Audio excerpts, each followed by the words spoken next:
नमस्कार दोस्तों, स्वागत करता हूं आपके अपने YouTube channel the Vinay Kumar show में। दोस्तों, यदि आप बीपीएससी टीचिंग एग्जाम्स की तैयारी कर रहे हैं तो यह वीडियो आपके लिए कुछ खास होने वाला है, क्योंकि मैं आपके लिए लेकर आया हूं करेक्ट द सेंटेंस, अर्थात प्रीपोजिशन का करेक्ट यूज करके सेंटेंस को करेक्ट करना। हालांकि यह एक ऐसा टॉपिक है जो लगभग हर एक एग्ज़ाम्स में पूछा जाता है, चाहे आपका एसएससी हो, बैंकिंग हो या फिर दूसरे टीचिंग एग्ज़ाम्स हो। यह लगभग हर एक एग्ज़ाम्स का फेवरेट टॉपिक रहा है। तो बिना देर किए आइए शुरू करते हैं यह वीडियो। हमारा पहला क्वेश्चन है, the teacher entered into the class.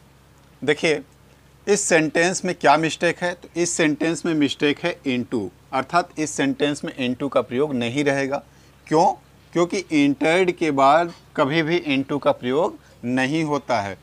अर्थात इस प्रकार से जो सेंटेंस होगा, the teacher entered the class, यहाँ से हम इनटू को हटा देंगे। दूसरा सेंटेंस देखिएगा, I am not very clever in cooking. इस सेंटेंस में क्या मिस्टेक है? तो यहाँ पे मिस्टेक है इन का, अर्थात इस सेंटेंस में इन का प्रयोग नहीं होगा। ये हमेशा ध्यान रखिएगा कि क्लेवर के साथ ऐट का प्रयोग होता है, क्लेवर के साथ ऐट का प्रयोग होता है, इन का या दूसरे प्रीपोजिशन का प्रयोग नहीं होगा। और इस प्रकार से जो करेक्ट सेंटेंस होगा, I am not very clever at cooking, ये होगा एट। थर्ड सेंटेंस है, please be kind with your sister. यहाँ पे मिस्टेक विथ है, अर्थात यहाँ पे इस सेंटेंस में काइंड के साथ विथ का प्रयोग नहीं होगा।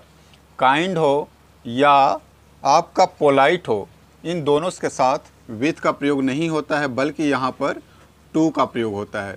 ध्यान रखिएगा, टू, अर्थात हो जाएगा please be kind to your sister. Next, I came across with her. इस सेंटेंस में क्या मिस्टेक है? तो इस सेंटेंस में मिस्टेक है विथ, अर्थात विथ प्रीपोजिशन इस सेंटेंस में नहीं रहेगा। देखिएगा, जो कम अक्रॉस होता है वो कम अक्रॉस का मतलब होता है अचानक मुलाकात होना, और यहाँ पे कम अक्रॉस के साथ विथ का प्रयोग नहीं होता है और ना ही सडनली का भी प्रयोग करते हैं। ध्यान रखिएगा, कम अक्रॉस का अर्थ ही होता है अचानक मुलाकात होना, तो इस प्रकार से हम सडनली का भी प्रयोग नहीं करेंगे और ना ही विथ का प्रयोग करेंगे। इस प्रकार से जो करेक्ट सेंटेंस होगा, I came across her. Next, since he was ill so he could not come. देखिएगा, जहाँ कहीं भी सिंस हो उसके साथ सो का प्रयोग नहीं होगा। चाहे सिंस का प्रयोग करिए आप, सिंस के साथ कॉमा लगेगा, चाहे आप बिकॉज का प्रयोग करिए, बिकॉज के साथ भी आपका सो का प्रयोग नहीं होगा, वहाँ भी कॉमा लगेगा, या फिर एज के साथ कॉमा लगेगा, यहाँ भी सो का प्रयोग नहीं होगा। जैसे यहाँ पर सिंस ही वाज इल, यहाँ से हम सो को हटा देंगे और लगाएंगे यहाँ पे कॉमा। तो इस प्रकार से हमारा सेंटेंस जो होगा वो कुछ इस प्रकार से हो जाएगा, since he was ill comma he could not come. ये बात मैंने जैसे बताया, सिंस के बाद सो का प्रयोग नहीं होगा, बिकॉज के बाद सो का प्रयोग नहीं होगा और एज के बाद भी सो का प्रयोग नहीं होता है। लेकिन हाँ, एक चीज़ ध्यान रखिएगा, जब फ्रेज के रूप में उसका प्रयोग हो एज के रूप में, तो वहाँ पे हम कर सकते हैं। जैसे एक सेंटेंस आप लोगों ने सुना होगा, देखा होगा, पढ़ा होगा, as you sow so shall you reap, so shall you reap, अर्थात जैसा तुम बोओगे वैसा काटोगे।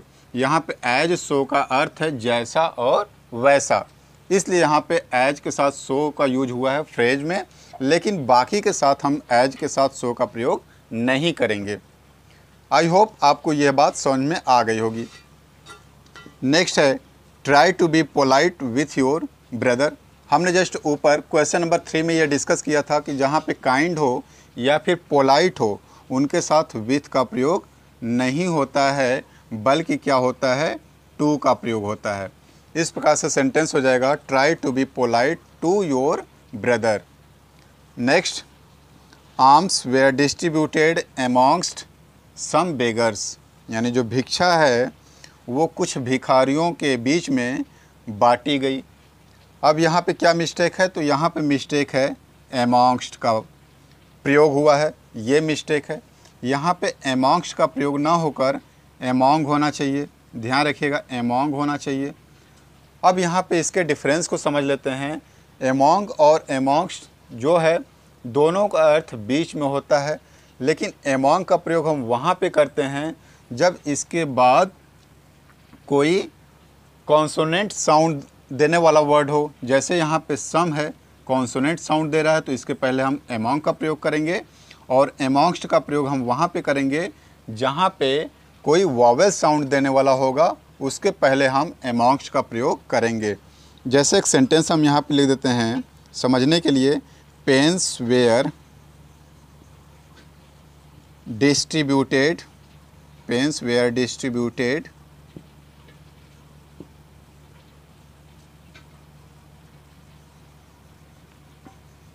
amongst us। अब यहाँ पे देखिएगा अस क्या है, एक वॉवेल साउंड दे रहा है, इसलिए इसके पहले हम amongst का प्रयोग किए हैं। लेकिन यहाँ पर सम है और सम क्या है, कॉन्सोनेंट साउंड दे रहा है, इसलिए इसके पहले क्या होगा, among का प्रयोग होगा। amongst का प्रयोग हम हटा देंगे, तो यहाँ पे हो जाएगा among। Okay, next, father was angry to me because I came home late. तो ये चीज़ हमेशा ध्यान रखिएगा, एंग्री के साथ टू का प्रयोग नहीं होता है, इसके साथ होता है विथ का। यानी जब किसी व्यक्ति के सेंस में यूज किया जाए, बात की जाए, तो एंग्री के साथ विथ का प्रयोग होता है, टू का प्रयोग नहीं होगा। हमारा अगला क्वेश्चन है, he died from small pox, यानी वह स्मॉल पॉक्स से मर गया। अच्छा, इसको तो मैं समझाऊंगा ही कि कैसे क्या होगा। एक और मैं सेंटेंस पढ़ लेना चाहता हूँ उसी के साथ, शी डाइड ऑफ थर्स्ट। देखिए इन दोनों सेंटेंस में डाइड का प्रयोग हुआ है, तो डाइड के साथ कौन सा प्रीपोजिशन प्रयोग होता है ये हमें समझना ज़रूरी है। तो देखिए यहाँ पे डाइड के साथ फ्रॉम का प्रयोग हुआ है, यहाँ पे डाइड के साथ ऑफ का प्रयोग हुआ है। हालांकि ये बात सच है कि डाइड के साथ फ्रॉम और ऑफ दोनों का प्रयोग होता है, लेकिन अलग अलग जगहों पर। कहाँ पे, यदि कोई बीमारी की वजह से मरता है तो वहाँ पे डाइड के साथ ऑफ का प्रयोग करते हैं। ध्यान रखिएगा, यदि कोई व्यक्ति बीमारी की वजह से मरता है तो वहाँ पे हम डाइड के साथ ऑफ का प्रयोग करेंगे, फ्रॉम का प्रयोग नहीं करेंगे। जैसे यहाँ पे स्मॉल पॉक्स क्या है, एक डिजीज़ है, इसलिए हम डाइड के साथ ऑफ का प्रयोग करेंगे। नेक्स्ट यहाँ पे ये दिखा रहा है कि शी डाइड ऑफ थर्स्ट, वह प्यास के कारण मर गई। वह किसके कारण, तो यहाँ पे प्यास यानी किसी कारणवश किसी की मृत्यु होती है, तो वहाँ पे हम डाइड के साथ ऑफ का प्रयोग नहीं करेंगे, बल्कि यहाँ पे क्या करेंगे, फ्रॉम का प्रयोग करेंगे। ये ध्यान रखेगा, यदि किसी व्यक्ति की मृत्यु किसी बीमारी की वजह से होती है तो डाइड के साथ ऑफ का प्रयोग होगा, और वहीं किसी रीजन की वजह से होती है, कारण की वजह से होती है, तो वहाँ पे डाइड के साथ हम फ्रॉम का प्रयोग करेंगे।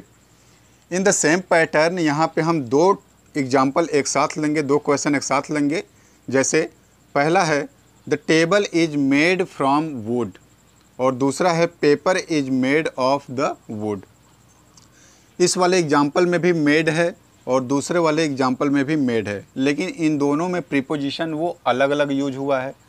अब हमें ये समझना है कि कौन सा प्रीपोजिशन कहाँ पे यूज होता है मेड के साथ। तो देखिए यहाँ पे समझिएगा कि जो टेबल है लकड़ी से बनी है, तो जो चीज़ विजिबल होती है उसके लिए हम मेड के साथ ऑफ का प्रयोग करते हैं, फ्रॉम का प्रयोग नहीं करेंगे। ध्यान रखिएगा, जब लकड़ी से टेबल बनती है तो हम टेबल को देख सकते हैं कि यह लकड़ी की बनी हुई है, लेकिन वहीं ऑन द अदर हैंड ये कह रहा है दूसरा एग्जाम्पल कि paper is made of the wood, यानी पेपर लकड़ी की बनी हुई है। पेपर जो है लकड़ी की तो बनी है, लेकिन इसमें लकड़ी विजिबल नहीं है, ये इनविजिबल है। दिख क्या रहा है आपको, पेपर। तो जहाँ पे इनविजिबल होगा वहाँ पे मेड के साथ हम ऑफ का प्रयोग नहीं करेंगे, बल्कि वहाँ पे क्या करेंगे, फ्रॉम का प्रयोग करेंगे।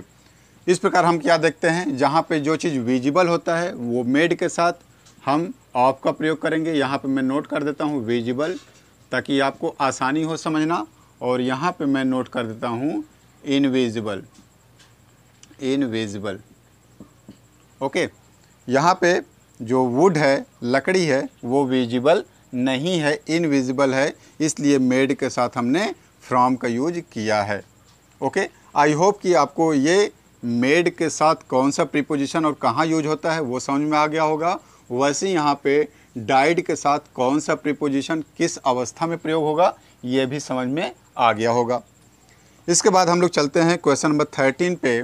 यह है I decided to search for my lost keys in the living room.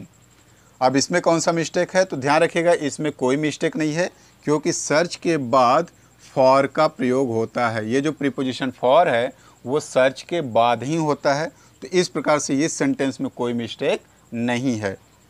Next question है there is no enmity between he and I. अब इस सेंटेंस में कौन सा मिस्टेक है, तो इस सेंटेंस में ध्यान रखिएगा बिटवीन जो प्रीपोजिशन है उसके बाद हमेशा ऑब्जेक्टिव केस आता है, कभी भी सब्जेक्टिव केस नहीं होता है।